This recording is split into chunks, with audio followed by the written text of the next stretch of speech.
तुला राशि वाले बंधुओं, स्वागत है आप सभी का हृदय से अभिनंदन है। तुला राशि भिंड यूट्यूब चैनल में। तो तुला राशि वालों, जरा ध्यान से सुनिए। नवंबर के प्रारंभ से ही बन रहे हैं ग्रहों के कुछ बेहद ही शुभ योग।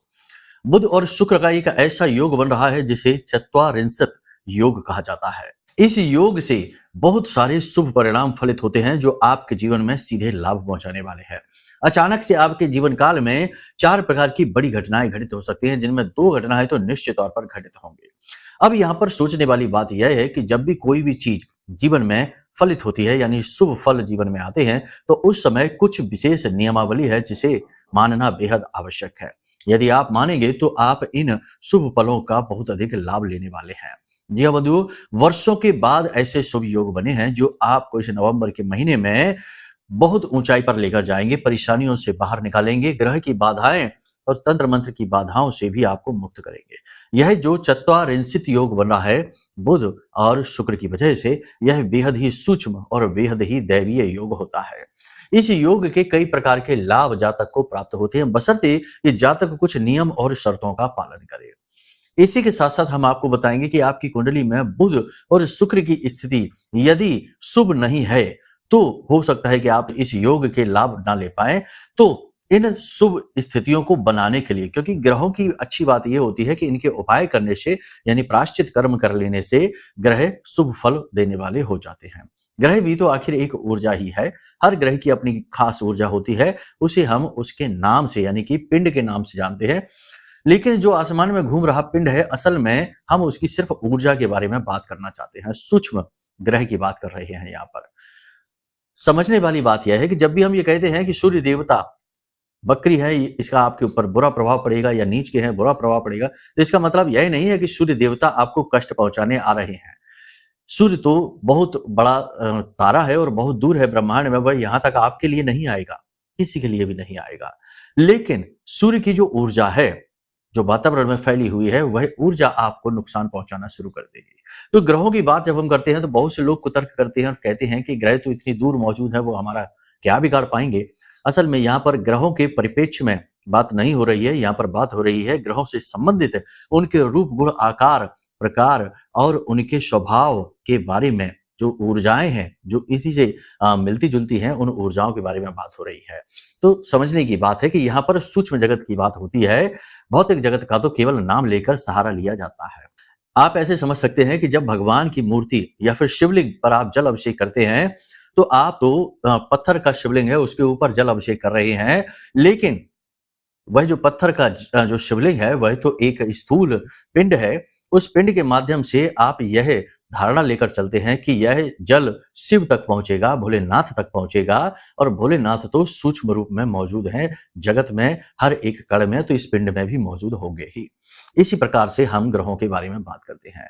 ये सारी बातें समझाना इसलिए आवश्यक होता है क्योंकि कभी कभी मन में बहुत सारे कुतर्की उल्टे सीधे विचार डाल देते हैं, जिससे आपका मन भी शंकाओं से भर जाता है और आप चीजों के बारे में भरोसा नहीं करते हैं, मन में दुविधाएं उत्पन्न होने लगती हैं। आज के इस भौतिकवादी युग में, अधकचर युग में, असल में अल्पमति या यूं कहें कि मतिहीनता का प्रभाव बहुत अधिक है। सूक्ष्मता पर तो लोगों का ध्यान ही नहीं है, बस दिखावेबाजी में भौतिकता पर ही लोगों का पूरा ध्यान रहता है। इसी वजह से संसार में आप देखते हैं कि कितनी कुरूपता, मलिनता और नीचता फैलती जा रही है, क्योंकि लोग अपनी जड़ों को भूलकर केवल ऊपर के दिखावे, यानी पत्ती, फूल और वृक्ष की खूबसूरती बनाए रखना चाहते हैं, जो कि संभव नहीं है। बातें बहुत सारी हैं करने के लिए, हम बहुत सारी बातें आपको बताएंगे भी, लेकिन फिलहाल हम आपको इस कार्यक्रम में 3 महत्वपूर्ण बातें बताएंगे। सबसे पहला कि ये जो महत्वपूर्ण योग है, ये आपको कैसे लाभ पहुंचाएगा और इसके आपको लाभ मिलेंगे कैसे, क्योंकि देखो, लाभ देना एक अलग बात है, आप ले पा रहे हैं कि नहीं ले पा रहे हैं, ये एक दूसरी बात है।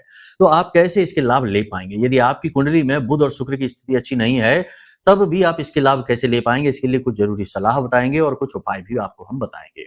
इसी के साथ साथ हम आपको बताएंगे 5 बड़ी भविष्यवाणियां, जो कुछ पॉजिटिव हैं, कुछ नेगेटिव हैं। इनके साथ साथ कुछ सावधानियां भी रहेंगी जो बहुत अनिवार्य है, क्योंकि आपने यदि सावधानी नहीं बरती और अनजाने में ही भूल कर दी, तो आपके अपने ही आपको बर्बाद कर देंगे। याद रखना, इस संसार में लोग कई मुखौटे लगाकर घूम रहे हैं, जहां जैसी जरूरत पड़ती है वहां वैसा मुखौटा लगा लेते हैं। असली चेहरा तो आपने शायद किसी का देखा ही नहीं होगा, यह बड़ा मुश्किल होता है। तो हम आपको बताएंगे कुछ सावधानियों के बारे में, जिससे कि आप लोगों की दूषित मानसिकता से बच जाएंगे। इसी के साथ साथ कार्यक्रम के अंत में बताएंगे एक महाशक्तिशाली उपाय जो अगले 3 से 5 दिनों तक लगातार आपको करना ही चाहिए। इस उपाय को करने से ग्रहों की संपूर्ण ऊर्जाएं आपके लिए पॉजिटिव होनी शुरू हो जाएंगे। ये उपाय 2 भागों में बटे हुए होंगे, इसलिए इन्हें अच्छी तरीके से देखना समझना बहुत आवश्यक है। जी हाँ बंधुओं, तो उम्मीद करते हैं सारी बातें आप समझ रहे हैं। कार्यक्रम में अंत तक अवश्य ठहरेंगे, क्योंकि बदलते महीने के साथ ही आपके जीवन और आपके भाग्य को भी बदलना चाहिए, तभी तो कुछ बात है, वरना तो सब कुछ ज्यों का त्यों है ही। उम्मीद करते हैं सारी बातें समझने के लिए अंत तक कार्यक्रम में आप ठहरेंगे। महामाई को याद करते हुए कार्यक्रम को शुरू करते हैं। कमेंट बॉक्स में पूरे भक्ति भाव के साथ लिख डालिए, जय मां भद्रकाली कृपा करो। महामाई निश्चित तौर पर आपके ऊपर कृपा कर रही हैं, तभी स्टेप बाय स्टेप आपको ये हमारे कार्यक्रम प्राप्त हो रहे हैं। यदि माई के लिए भाव और गहरा है तो कमेंट बॉक्स में लिखिए कि मैं भी माई के परिवार का हिस्सा हूं।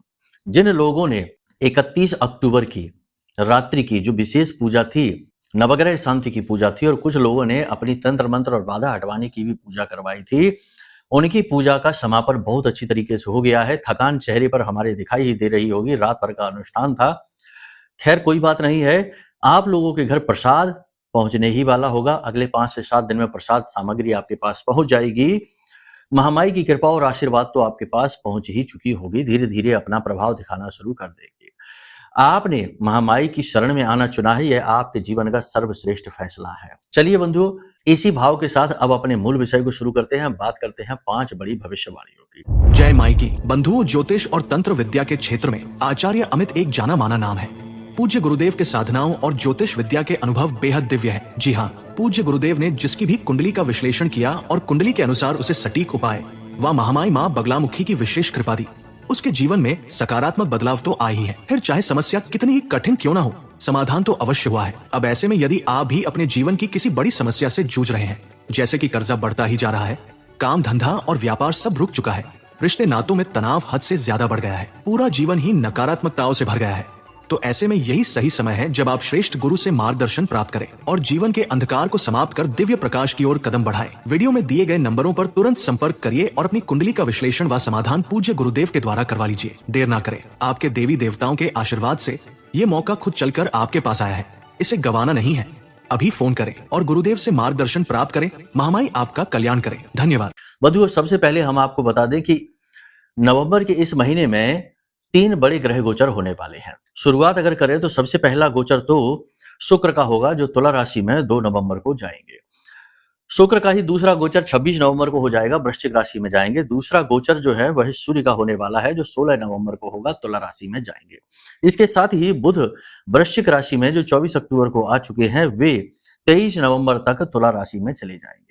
कहने का मतलब यहाँ पर यह है कि बुध और मंगल एक साथ बैठे हुए हैं, वृश्चिक राशि में बैठे हुए हैं। सूर्य देवता भी तुला राशि में पहुंच जाएंगे 16 तारीख से। यहाँ पर पहुंचकर सूर्य देवता आपको अच्छे फल देने शुरू कर देंगे, क्योंकि यहाँ पर पहले से ही मौजूद शुक्र सूर्य के साथ मिलकर शुक्र आदित्य राजयोग का निर्माण करेंगे, और इधर मंगल और बुध, जहां पर मंगल अपनी ही स्वराशि वृश्चिक राशि में बैठे हैं, बहुत ही अच्छे फल आपको देंगे। तो कहने का मतलब यह है कि मंगल और बुध का यह तालमेल अच्छा है, और सूर्य और शुक्र का तालमेल भी अच्छा होने जा रहा है। फिलहाल शुक्र का यह गोचर आपको विशेष फल देगा। अब हमने जैसा कि आपको कहा कि यह जो चत्वारिंशत योग, यानी कि जिसे 40 योग भी कहा जाता है, यह योग जो बन रहा है, यह आपके जीवन में कैसे फलित होगा। देखिए, 4 तरीके की बातें आपके जीवन में घटित हो सकती हैं, आप ध्यान से समझ लेना। अगर एक बात आपके जीवन में भी फलित हो जाती है तो समझ लेना कि यह योग 25% आपके ऊपर फलित है। यदि 2 हो जाती है तो 50%, और चारों बातें आपके जीवन में फलित हो जाती हैं तो समझ लेना कि 100% इस योग का आपको लाभ मिल चुका है। ध्यान से सुनिए। सबसे पहला ये कि आपके जीवन में अचानक से धन का आगमन होगा, पैसे से जुड़ी आपकी समस्या दूर हो जाएगी, क्योंकि शुक्र का काम ही यही होता है कि जीवन में धन का आगमन लेकर आना। शुक्र को माता लक्ष्मी का स्वरूप भी माना जाता है। तो शुक्र आपके जीवन में धन संपत्ति को लेकर आएंगे। पैसे को कहीं से भी कैसे भी लाएं, अगले 3 से 5 दिनों में पैसा आपके जीवन में खिंचकर आएगा। लोन आपका हो सकता है सैंक्शन हो जाए। आपने कहीं से किसी को पैसा दे रखा था, अब वो दे नहीं रहा, तो हो सकता है खुद चलकर आए और आपको पैसा दे दे। आपका पैसा कहीं अटका हुआ था, कहीं आपकी कोई रकम अटकी हुई थी, इन्वेस्टमेंट आपने कर रखा था, वहां से अच्छा प्रॉफिट निकल आए, पैसा निकल आए। कहने का मतलब यह है कि पैसे का बहुत ही अच्छा लाभ आपको प्राप्त हो जाएगा। दूसरा लाभ यहाँ पर यह होगा कि यदि आपके दाम्पत्य जीवन में कोई कष्ट चल रहा था, किसी प्रकार की परेशानी चल रही थी, तो अचानक से अगले 3 से 5 दिनों में दाम्पत्य जीवन में सुख बहुत ज़्यादा बढ़ जाएगा, दूरियां खत्म हो जाएंगी और प्रेम बढ़ जाएगा। प्रेमी जीवन की भी बात करें तो प्रेमी जीवन का भी यही हाल है कि आपस में प्रेम संबंध जो थोड़े से बिगड़ से रहे थे, किसी न किसी रूप से नेगेटिविटी आ रही थी, अब अगले 3 से 5 दिनों में उनमें संबंध मजबूत हो जाएंगे, प्रेम पूर्ण हो जाएंगे। साथ ही साथ नए प्रेम संबंध भी बन सकते हैं और जो लोग विवाह के लिए परेशान है, यानी विवाह नहीं हो पा रहा है, अब उनका विवाह निश्चित तौर पर ठहर जाएगा, अब चर्चा होने लगेगी, रुक जाएगा। यानी कहने का मतलब ये है कि विवाह की तैयारियां कर लो। कहने का मतलब ये है कि शुक्र का यह जो विशेष फल है, यह आपको मिलेगा ही मिलेगा। आपको घर गृहस्थी का सुख, पारिवारिक सुख निश्चित तौर पर प्राप्त होगा। अब तीसरा फल यहाँ पर यह है कि आप कोई साइड इनकम जनरेट करने का सोच सकते हैं। जैसे कि आप कोई बिजनेस कर रहे हैं तो अपने व्यापार को बढ़ाने के लिए कुछ ऐसा कार्य कर लेंगे जिससे कि आपका बिजनेस बढ़ जाएगा। कोई नई पार्टनरशिप वगैरह कर सकते हैं, नई डील कर सकते हैं, कोई नया ऐसा विचार, ऐसा आइडिया लेकर आ सकते हैं जिससे आपकी आमदनी बढ़ जाएगी। साइड इनकम जनरेट करने के लिए कोई आप ऐसा अपना ऐसा योजना लगाएंगे, ऐसी तरकीब लगाएंगे जिससे कि आपकी आमदनी बढ़ जाएगी। यानी कहने का मतलब ये है कि रोजगार में आपकी उन्नति होगी। जो लोग बेरोजगार बैठे हैं उन्हें 100% अगले 3 से 5 दिनों में नौकरी लग ही जाएगी। जो रोजगार की तलाश में बैठे हैं उनकी नौकरी लगेगी ही लगेगी। कहने का मतलब यह है कि आपको रोजगार प्राप्त हो जाएगा और आपका जो बिजनेस व्यापार है उसमें आपको उन्नति अवश्य ही प्राप्त होगी। इसी के साथ साथ चौथा जो सबसे बड़ा लाभ है, और इसे हम तो सबसे बड़ा लाभ ही कहेंगे, कि अगले 3 से 5 दिनों में आपको सपने में अपने आराध्य देवता, अपने पितृ देवता दिखाई देंगे और हो सकता है कि आपके आसपास उनकी आवाज, उनकी वाणी भी आपको समझ में आए। ऐसा लगे जैसे आपके कानों में कोई फुसफुसा रहा है। जब आप सो रहे हैं अचानक से आपकी आंख खुल जाएगी, ऐसा लगेगा जैसे कोई आपको आवाज दे रहा है, किसी ने आपके सिर पर हाथ फेरा है। या फिर ऐसा हो सकता है कि सपने में मात्र आपको अपने पितृ पूर्वज हंसते मुस्कुराते आपको आशीर्वाद देते, प्रसन्न होते दिखाई दें, या आपके आराध्य देव जिनकी आप पूजा पाठ करते हैं वे आपको दर्शन दें किसी प्रकार से। यानी कि ये आध्यात्मिक विषय है, आध्यात्मिक योग है, तो यहाँ पर आपको आध्यात्मिकता का भी अनुभव होगा। अगले 3 से 5 दिनों में आप मंदिर वगैरह भी जा सकते हैं, भगवान के दर्शन भी कर सकते हैं, विशेष प्रकार की पूजा पाठ अनुष्ठान भी आप कर सकते हैं, धार्मिक और मांगलिक कार्यक्रम आपके घर में हो सकते हैं। अगले 3 से 5 दिनों में आपके घर में कोई नए मेहमान भी आ सकते हैं। मेहमान आने से आपका मन प्रसन्न रहेगा। किसी ऐसे व्यक्ति से भी आपकी मुलाकात होगी जिससे मिलने के बाद आपकी पुरानी यादें ताजा हो जाएंगी, आपका मन प्रसन्न हो जाएगा और दुनियादारी का बोझ थोड़ा सा हल्का होता सा महसूस होगा। बंधु, आपके जीवन में चाहे कहीं से भी लाभ आए, चाहे कहीं से भी खुशियां आए, बस सबसे महत्वपूर्ण बात यहाँ पर यह है कि आपको मौन रहना है। कितना किसको बताना है यह आपको जानना बेहद आवश्यक है। कहीं कोई बात चलनी शुरू हो गई, उसे कहीं से भी लीक नहीं करना है। आपके खुशियों को दाग लगाने वाले, आपकी खुशियों को नजर लगाने वाले आपके आसपास ही घूम रहे हैं। ये मत कभी सोचना कि आप किसी को कुछ बताएंगे और लोग खुश हो जाएंगे, खुश होकर झूमने लगेंगे। खुश तो केवल आप ही होंगे क्योंकि वो आपकी खुशी, आपकी उन्नति है। दूसरे तो केवल ये सोचेंगे कि ये क्या हो गया, इसको कैसे हो गया, और कुछ तो आपको नीचे गिराने के बारे में भी प्लानिंग करना शुरू कर देंगे। ये कड़वा सच है, हो सकता है सुनने में अच्छा ना लगे, लेकिन रियलिटी यही है, सच्चाई यही है। तो आपको इस भाव को अपने मन में लेकर चलना है, वरना बाद में तो फिर पछताना पड़ेगा ही। अपनी बातों को गुप्त रखिए। पैसे का लाभ है, रिश्ते नातों में प्रेम संबंध बढ़ रहा है, धन लाभ हो रहा है, कुछ भी उन्नति हो रही है, कहीं से भी किसी भी प्रकार से कुछ भी जीवन में आ रहा है, उसे कभी किसी को ना बताना। अपना समय खराब नहीं करना है, जितना हो सके अपने समय को, अपने काम को सबसे ज्यादा महत्व दीजिए, यही सबसे जरूरी है। बिल्कुल भी समय खराब नहीं करना है, लोगों के साथ व्यर्थ की बातें नहीं करनी है, तर्क कुतर्क के चक्करों में नहीं पड़ना है। जो सही है वो सही है, गलत है वो गलत है। आपको बस अपना काम करना है, यही आपको अपने दिमाग में लक्ष्य लेकर चलना है। एक सबसे महत्वपूर्ण बात है कि इस विशेष योग का पूरा लाभ लेने के लिए आप किसी प्रकार की कोई साधना प्रारंभ कर सकते हैं। अब आप कहेंगे कि हम साधना कैसे कर सकते हैं, हम तो गृहस्थ हैं, हमारे पास तो समय ही नहीं है, हम क्या करें, कैसे करें। तो आप सुनिए, देखो साधना जो विषय है वह क्या है। साधना मतलब कि किसी प्रकार का भार उठा लेना, उसी को तो साधेंगे। जो हमारे सिर पर बोझ आ गया उसी ही तो साधेंगे। तो साधने का मतलब ही है मेहनत, जोर लगाना। तो जोर लगाने में जाता ही क्या है, दुनिया भर के कार्यों में व्यस्त हो, दुनिया भर की अनाप शनाप मेहनत कर रहे हो और खूब जोर लगा ही रहे हो, क्यों ना भगवान को भी साध लिया जाए, थोड़ा-सा जोर लगा लिया जाए। भगवान को साधने से कभी-कभी जीवन तो सफल होता ही है, मृत्यु भी सफल हो जाती है। जन्म-जन्मांतर का यह जो यात्रा, यह जो क्रम चल रहा है, यह भी सफल हो जाता है। और आखिर हम लोग इस संसार में आए ही क्यों हैं, आप खुद समझिए। केवल नौकरी करने के लिए, अच्छे कपड़े, अच्छी गाड़ियाँ, अच्छा घर खरीदने के लिए, ये सब के लिए नहीं आए हैं। हम यहाँ पर आए हैं स्वयं की खोज के लिए, आत्मबोध के लिए, साधनाएँ करने के लिए, तप करने के लिए, खुद का बोध करने के लिए कि हम इस शरीर में बैठे हुए कौन हैं। जी हाँ, यही हमारा उद्देश्य है और हम बार-बार इसी को भूल जाते हैं। जब भी जन्म लेकर आते इस संसार में आकर संसार की चकाचौंध में इसी बात को भूल जाते हैं। आए हते हरि भजनन को औंटन लगे कपास। ये वाली कहावत हो जाती है हमारे ऊपर चरितार्थ। खैर कोई बात नहीं है, अब क्या करना है ध्यान से सुनिए। जब भी कोई शुभ पल आता है और हमने जो आपको बातें बताई हैं 4 इस योग के बारे में, हो सकता है इनमें से आपके जीवन में एक आध बात घटित हो सकता है एक भी ना घटित हो। ऐसा इसलिए होगा क्योंकि हो सकता है आपकी जन्म पत्री में बुध और शुक्र दोनों की ही स्थिति खराब हो, दोनों ही किसी पाप ग्रह से दूषित हो, या फिर कुंडली में बुध 3, 8, 9, 12 की स्थिति में बैठा हो तो कभी आपको अच्छे फल देगा ही नहीं। शुक्र की भी यही स्थितियां हैं कि यदि वह पाप ग्रह से दूषित है, नीच का है, अस्त का है, तो ये भी आपको अच्छे फल देगा ही नहीं और कष्ट आपको स्पष्ट तौर पर दिखाई देंगे ही। तो अब ऐसी स्थिति में आपको 2 काम करने हैं। पहला काम तो ये करना है कि अपनी कुंडली का आकलन करा लो। कुंडली का आकलन कराने से केवल शुक्र और बुध की ही नहीं, अन्य 7 ग्रह जो और भी हैं, उनकी भी स्थितियाँ स्पष्ट हो जाती हैं। नक्षत्रों की भी स्थितियाँ स्पष्ट होती हैं। बहुत सारी बातें पता चल जाती हैं और उनके अनुसार जो दोष, योग, युतियाँ हैं, उनके समाधान, सटीक उपाय आपको मिल जाते हैं। उससे जीवन में उद्धार होता है। जो ग्रह पीड़ा दे रहा है उसके उपाय करवा देंगे तो उसकी पीड़ाएं मिलनी कम हो जाएंगी, बंद हो जाएंगी, तो क्यों नहीं उद्धार होगा। दूसरा कार्य आप ये कर लीजिए कि यह जो महारक्षा कवच है, यह महारक्षा कवच हमने आपके लिए ही बनाया है। देखो जिनकी कुंडली में ग्रह स्थितियां कमजोर होती हैं, जैसे कि सूर्य, चंद्र, मंगल और बुध, ये जो 4 ग्रह हैं, ये ग्रह यदि पाप ग्रह से दूषित है, बुरी स्थिति में है, नकारात्मक स्थिति में है, तो उस व्यक्ति की ऊपर तंत्र मंत्र, नकारात्मक ऊर्जा, नेगेटिविटी का प्रभाव बहुत जल्दी हो जाएगा, बहुत जल्दी ही उसे नजर भी लग जाएगी। तो ऐसी स्थिति में आपको उपाय भी ज्यादा फलित होंगे नहीं, क्योंकि नेगेटिविटी ने भी आपको घेर रखा है। आपने देखा होगा कि कई बार आपके काम बनते बनते बिगड़ जाते हैं, रिश्ते खूब अच्छे होंगे, मीठे होंगे, लेकिन अचानक से बहुत ज्यादा कड़वाहट आ जाती है।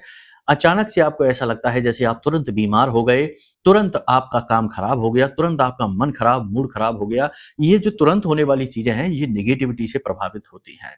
और अगर एक बार नेगेटिविटी का प्रभाव बहुत ज्यादा बढ़ जाए तो फिर उपायों से, क्रियाओं से भी बात नहीं बनती है। गहरी कठोर साधनाएं ही फिर इन तंत्र मंत्र और नेगेटिविटी को काट पाती हैं। तो उसी के लिए हम आपसे कह रहे हैं कि आप इस महारक्षा कवच को मंगवा लें, क्योंकि आप तो इतनी गहरी कठोर साधनाएं कर नहीं पाएंगे, क्योंकि सामान्य गृहस्थ जीवन में, सांसारिक जीवन में ऐसी साधनाएं कर पाना संभव नहीं है, समय भी नहीं रहता है। तो हमने अपने जीवन भर की साधना का फल इस महारक्षा कवच में दिया है। माँ बगलामुखी जो हमारी आराध्य देवी हैं, उनके विशेष 36 अक्षरी स्तंभन मंत्र, मंत्र नहीं हम बोलेंगे क्योंकि मंत्र गुप्त है, उसे बोला नहीं जाता है। उसी मंत्र से इसे जागृत और अभिमंत्रित किया गया है। इस महारक्षा कवच का प्रभाव आपको सीधे तुरंत महसूस होगा जैसे ही आपके घर में पहुंचेगा, क्योंकि नकारात्मकता को एक झटके में यह हटा देगा। ठीक है, तो कुंडली का आकलन कराइए ताकि कुंडली के दोष पता लगे और कुंडली में ग्रह स्थितियां मजबूत हों, और यह महारक्षा कवच मंगवा लीजिए ताकि नेगेटिविटी आपसे दूर भागे। और दोनों काम करवा के देखिए, फिर देखिए कैसे जीवन बदल जाता है। अब यहाँ पर कुछ कुतर्की ये कह सकते हैं कि गुरुजी तो अपनी चीजें बेचने की कोशिश, अरे हम नहीं बेचना चाहते, मन नहीं है, बिल्कुल मत लो, कोई जबरदस्ती नहीं है, ये तो एक सलाह है। और लोग जहाँ हजारों रुपए लूट रहे हैं, वहां पर हम बहुत छोटी छोटी दक्षिणाओं के साथ ये चीजें आपको दे रहे हैं, क्योंकि यहाँ महामाई की सेवा चलती है, माँ बगलामुखी की सेवा है, उनकी कृपा और आशीर्वाद के रूप में ये चीजें हम आपको देने की कोशिश करते हैं। अब हर जगह अगर आप कुतर्क लगाएंगे, दिमाग लगाएंगे, गणित लगाएंगे, तो बस यही करते रहिए, फिर भगवान भरोसे ना बैठिए। जब सारा जिम्मा आपने ले रखा है तो फिर आप ही अपने जीवन की पूरी गाड़ी खुद ही चलाइए, फिर भगवान से ना आरोप लगाइए कि आपने हमें दुख क्यों दिए, ये किस्मत खराब क्यों की हमारी, ये वो सारी बातें आप समझते हैं, बुद्धिमानी है। लेकिन हमने जैसा कि शुरुआत में ही कहा कि यह जो अधकचरा युग है ना, दिखावटी युग, इसने सारा जो तालमेल है वह बिगाड़ रखा है। प्रकृति और पुरुष का तालमेल बिगाड़ रखा है, सोच विचार के तालमेल बिगड़ रखे हैं, परिवारों के वातावरण बिगाड़ रखे हैं, अपनों से अपनों को ही दूर कर रखा है। तो बहुत सारी बातें हैं बताने की, खैर आप खुद ही समझदार हैं, आप सोच समझकर निर्णय ले लीजिए। ठीक है, अब यहाँ पर हम आपको बताने जा रहे हैं कुछ उपाय और क्रियाएं जिन्हें आपको करना अगले 3 से 5 दिन बहुत अधिक आवश्यक है। 2 उपाय और क्रियाएं आपको बताएंगे। सबसे पहला उपाय ये रहेगा कि आपको अगले 3 से 5 दिनों तक जितनी बार भी हो सके उतनी बार गाय को हरी घास खिलानी है। हरी घास खिलाने के साथ साथ कच्चे आलू, जो हमने पहले भी आपको बताए हैं, कच्चे आलू बीच में से काटकर उनमें थोड़ी सी पीसी हुई हल्दी लगाकर और इन कच्चे आलूओं को भी गाय को खिलाना है। 3 से 5 दिन में आप कोशिश करें कि 1 बार, 2 बार, 3 बार तो कम से कम खिला ही दें। अब यदि गाय आपके आसपास नहीं है तो कोई बात नहीं है, बहता हुआ जल हो, कहीं जल की व्यवस्था हो, तालाब हो, जहाँ मछलियाँ हो तो वहाँ मछलियों को दाना आप डाल सकते हैं। ये दोनों ही कार्य आप करें। दूसरा कार्य आप ये भी करें कि कुत्ते को रोटी अवश्य खिलाएं। कुत्ता यानी केतु और केतु यानी आध्यात्म।